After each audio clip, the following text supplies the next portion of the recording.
Legal, gente. Estamos de volta e conosco aqui então a professora Mariana Okawa. Agora acertei, né, professora? Agora sim. E a professora Mariana é advogada e o assunto de hoje é a liberdade de expressão. Tudo bem, professora? Boa tarde. Tudo bem, boa tarde, muito prazer. Boa tarde a todos os telespectadores e hoje vamos conversar um pouco. Você viu que eu abri o programa dizendo assim que eu posso, inclusive, botar uma caixa de maçã na Rua 15 e descer o verbo, professora. É fato ou não? Até onde eu poderia... Claro que eu não vou fazer isso, né, gente? Mas até onde eu poderia ir lá e soltar minha retórica toda ali? Você disse muito bem na chamada do programa, quando você falou que nós vivemos num Estado democrático e por isso nós temos liberdade de expressão. A liberdade de expressão é um princípio democrático, não existe democracia sem plena liberdade de expressão. Então nós temos liberdade de ter nosso livre pensamento e principalmente expressar esse livre pensamento? Sim, nós temos. Sem censura. Aí você me pergunta, há um limite? Há um limite. Hoje o entendimento é que essa liberdade de expressão ela não é absoluta. Eu posso colocar minha caixa de maçã na Rua 15 e falar das minhas opiniões, ideias e posições políticas, filosóficas, científicas, culturais, de toda e qualquer ordem, né? Posso, mas isso tem um limite. E esse limite, um deles, por exemplo, é a honra, a imagem e a intimidade dos outros indivíduos. Então eu posso me expressar desde que não ofenda esses outros princípios tão importantes quanto a democracia ao Estado de Direito. Ou seja, eu não posso nominar a quem eu estou ofendendo? Eu posso dizer o governo, o administrador, mas eu não posso acusar diretamente? Como que é isso? Você pode nominá-lo, mas você não pode ofender a honra, né? O que é esse termo? Até onde... Para nós entendermos, o que seria a honra nesse tocante aí? Quando a gente fala em ofender a honra, a gente pode ofendê-la num aspecto civil e criminal. Criminalmente, eu imputar um crime a essa pessoa sem que ele tenha cometido ou que nada tenha sido provado, imputar algum fato da mesma forma que ofenda a sua imagem, a probidade, a reputação desse indivíduo. Esse seria o limite. Evidentemente, quando a pessoa ocupa um cargo público ou uma posição social, uma pessoa famosa, célebre, esses limites são menos... as margens são um pouco maiores da liberdade de expressão. Mas eu tenho que cuidar muito, porque eu posso ter, inclusive, ser imputado a mim um crime contra a honra. Mas esse crime só existe a partir do momento que alguém ou aquele supostamente ofendido... opa, ele me ofendeu. Exatamente. É isso? Exatamente. É um crime que depende da atuação positiva. Por falar, não vai... Não vai. A parte ofendida tem que buscar essa reparação. Vai ter que buscar um advogado, fazer uma denúncia sobre esse crime. Mas além da repercussão criminal, pode ter uma repercussão civil, que aí é uma indenização por danos materiais e principalmente, que, aliás, nesse caso, muito comum nos os dias morais. de hoje. Muito. Então a gente até discute se a gente não vive uma indústria dos danos morais. Então qualquer coisa que alguém fale sobre mim, eu vou tentar buscar uma indenização. Então por isso a gente tem que ter cuidado também no que a gente se... Você foi os advogados que criaram. Foram vocês, advogados. Não vão negar. Mas é verdade mesmo. Hoje a gente vive naquele limiar, inclusive. Quando criança, a gente na escola era... achincalhado, brincavam, né? Hoje é o bullying, não é isso, professora? Até mesmo as crianças hoje, os jovens, eles têm uma certa reticência na hora de brincar, porque o pai diz, opa, você pode estar ofendendo a honra de alguém, ou a questão do racismo e N fatores, né? Como é que a pessoa trabalha isso aí, professora? Eu acho que hoje, até por conta dessa posição que os advogados supostamente criaram, existe realmente uma orientação para que não se faça. Né? Como professora, eu oriento meus alunos a respeito desses limites, né? Porque a gente também está tratando de outros indivíduos. Sim, claro, que, né, têm valores, têm sentimentos e tantas, né, uma imagem profissional, principalmente, a zelar. Mas a gente tem que, hoje, se por um lado a gente adverte muito, por outro, com as novas, não novas tecnologias, né, com as tecnologias, as mídias sociais, as pessoas tendem a achar que ali elas podem tudo, porque ao vivo talvez elas não possam. Sim. Só que, quando a gente fala em liberdade de expressão, a Constituição é bem clara. Eu não posso ser anônimo, é vedado o anonimato, porque eu tenho que me responsabilizar pelo que eu falo. E a pessoa entende que nas mídias sociais ela está anônima. E isso não é verdade. Não, né? Não. A gente, ao menos teoricamente, toda vez que um aparelho eletrônico está ligado na rede mundial de computadores, ele é identificável, sim, né? Claro. Todos eles têm um número de IP e a gente tem tecnologia suficiente hoje, a Polícia Civil tem aparelhamento suficientemente hoje para localizá-lo. Então a gente tem que cuidar com isso também. Doutora Mariana, com o advento que o Brasil está vivendo nesses últimos 2 anos, com o nosso governo aí em frangalhos e nas mídias aí sendo criticado e acusado de corrupção toda, enfim, o que o Brasil tem acompanhado, de certa forma, é muito positivo, porque nós vemos todo mundo se expressar. Até as pessoas que muitas vezes ficavam fora, eu não gosto da política, não quero me envolver, acabam, de certa maneira, se expressando e participando das mudanças da sociedade. Até onde aquilo é válido? Até onde eu posso me expressar dentro desse contexto que o Brasil está vivendo? É bem válido, né? Eu acho que a gente está vivendo, acho que em muito tempo, uma participação na política, né? Que até então estava um pouco adormecida. Eu acredito desde o movimento do impeachment do presidente Collor, que a gente viu alguma coisa semelhante.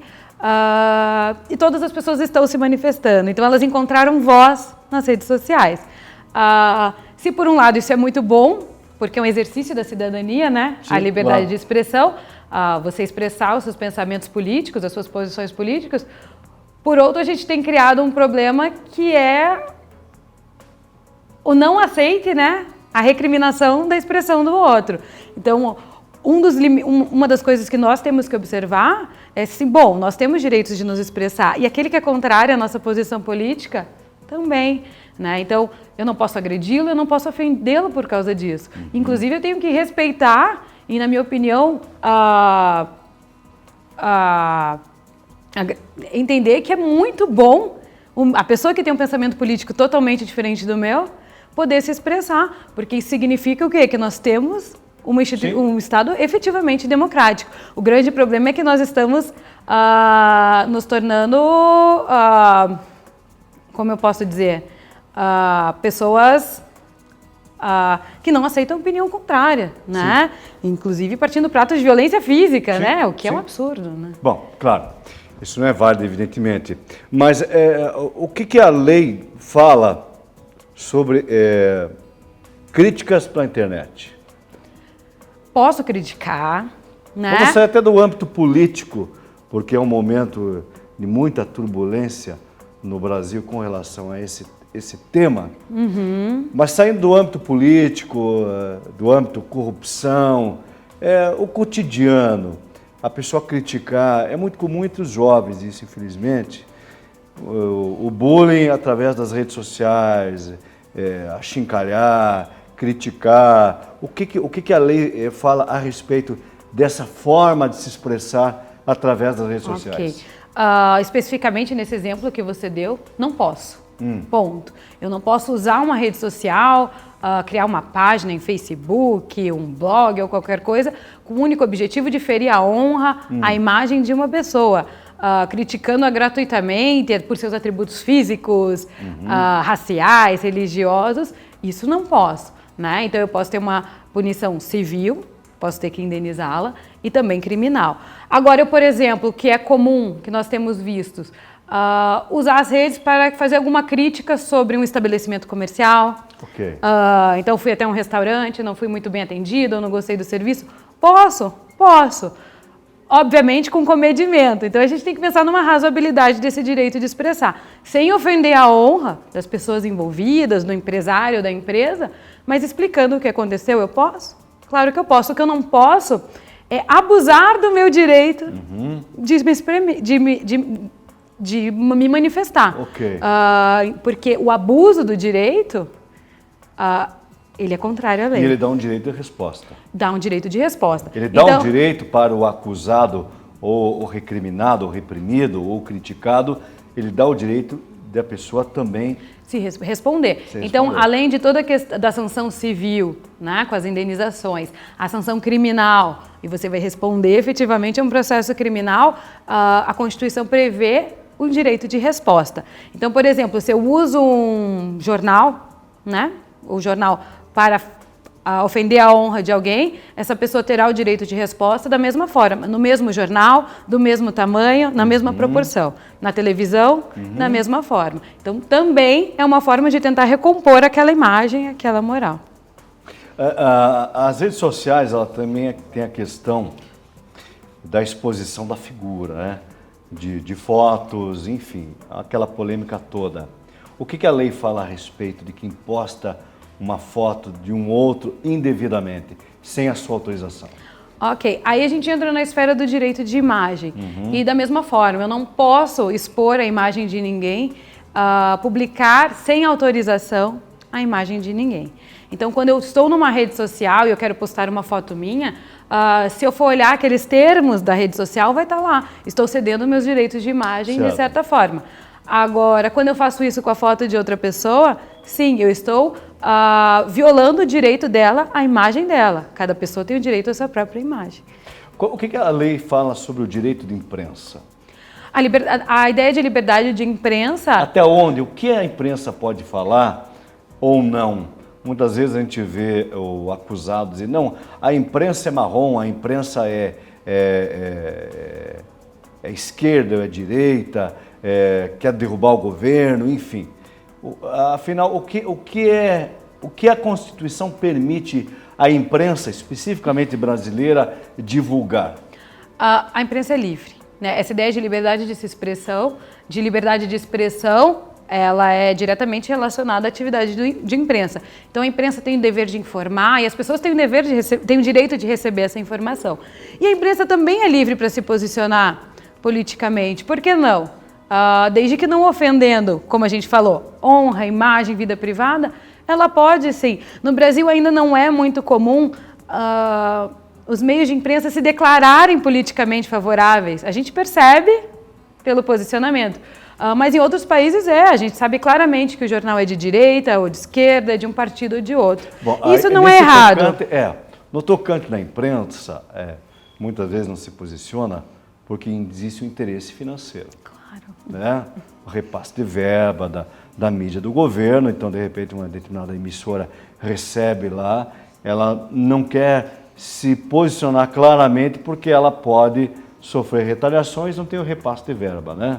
Fora isso, poderia, se quisesse, claro, né?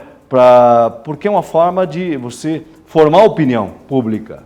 Se nós não gostamos do assunto, nós estamos aqui conversando, nós estamos tecendo um comentário e formar a nossa opinião. Seria essa, no meu ver, a forma que a mídia deveria atuar, mas infelizmente não faz, né? As televisões no Brasil são concessões públicas. E nós sabemos que a maior parte dos anunciantes são órgãos públicos, né? Fazem parte do aparato estatal, então o município, o estado, o governo federal. E isso cerceia um pouco a liberdade, de certa forma. E talvez fosse mais justo, né, com os nossos telespectadores, com os cidadãos, eu deixar clara a minha posição política. Sim. Por que não? Esse jornal escrito, ele atua a favor do governo, ou não. Porque ele saberia o que ele está adquirindo. Olha, eu quero ver uma opinião a favor e eu quero ver uma opinião contra. Mas não é assim. Mas posso falar a favor? Posso falar contra?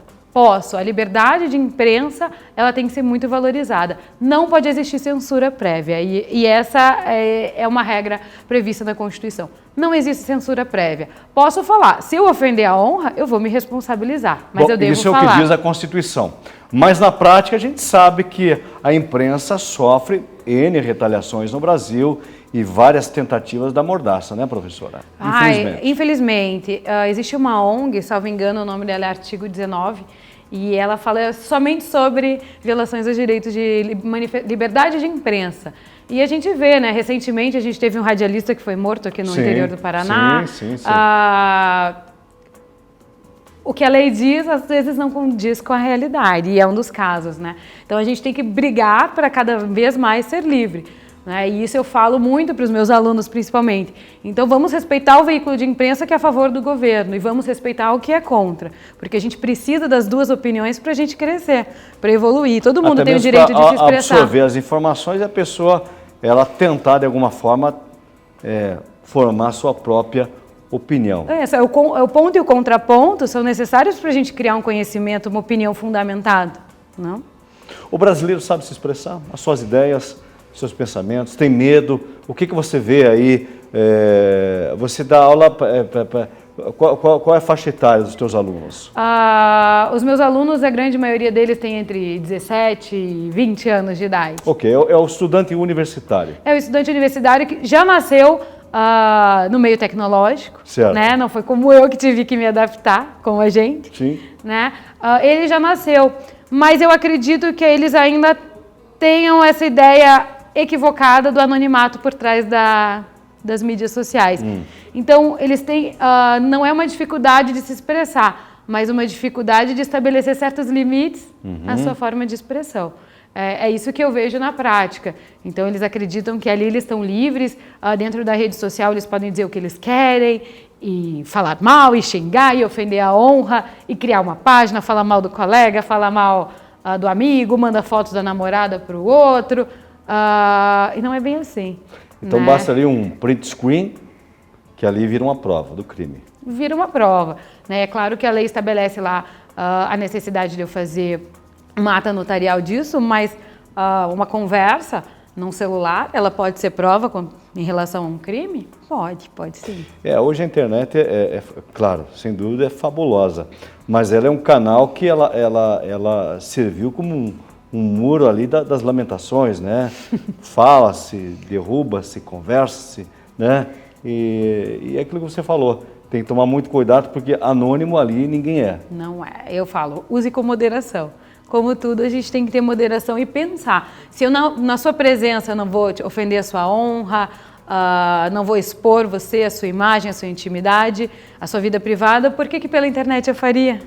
Não Sim. é? É esse o pensamento que eu espero que se tenha. Né? Mas eu acho que a gente ainda está aprendendo a lidar com isso. Bom, você é uma professora, você está dentro de sala de aula.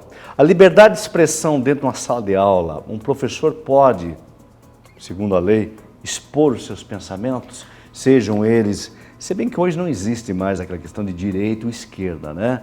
Ele pode se posicionar, eu não gosto disso, meus alunos, porque o governo é isso, porque o governo é aquilo, ou determinada pessoa. O professor pode se posicionar dentro do âmbito escolar, ou aquilo lá pode ser absorvido pelo aluno, e se for de menor, pelos pais responsáveis, como uma forma de você fomentar um pensamento na cabeça de uma pessoa, não só questão de política, questões religiosas ligadas à sexualidade ou determinada informação que o pai, quando de menor, diz, não, meu filho não foi na escola para absorver essa informação. O que a lei fala a respeito, professora? Dentro de sala de aula, o professor tem total liberdade. É claro que, da mesma forma, ele não vai poder ofender todos aqueles direitos que a gente falou. Mas ele tem sim, e eu brigo muito por isso. Eu não deixo de expor as minhas opiniões, mas sempre pensando que o aluno também tem as opiniões e tem o direito de expor a dele. Recentemente a gente teve uma discussão muito grave aqui em Curitiba sobre essa situação, mas não tratando especificamente desse caso, o que eu acredito que há uma dificuldade dos pais entenderem é que o filho tem que estar dentro de um Estado democrático, recebendo todo tipo de informação para formar a sua personalidade, a sua própria opinião. E se em casa a gente sempre tem uma posição unilateral, na minha casa é assim, Sim. na sua é assim, e na escola ele pode estar aberto para isso. Então já se passou aquela ideia de que o professor está limitado a falar o conteúdo programático e não dá qualquer... Até porque ninguém é livre de valores, né? Sim, claro. Religiosos e políticos. E por lei o professor tem essa liberdade. Está albergado pelo direito à liberdade de expressão. Recentemente aqui no nosso estado a gente também teve essa discussão, né? Sim. O professor não vai poder expressar ideologia política. Isso é um absurdo. Tá certo. Não? Bom, gente, conversamos hoje aqui um pouquinho sobre liberdade de expressão. Agradecendo a professora Mariana. Obrigado pela sua visita. Eu que agradeço. Bacana. Vamos chamar um intervalo, gente. Já voltamos em 1 minuto.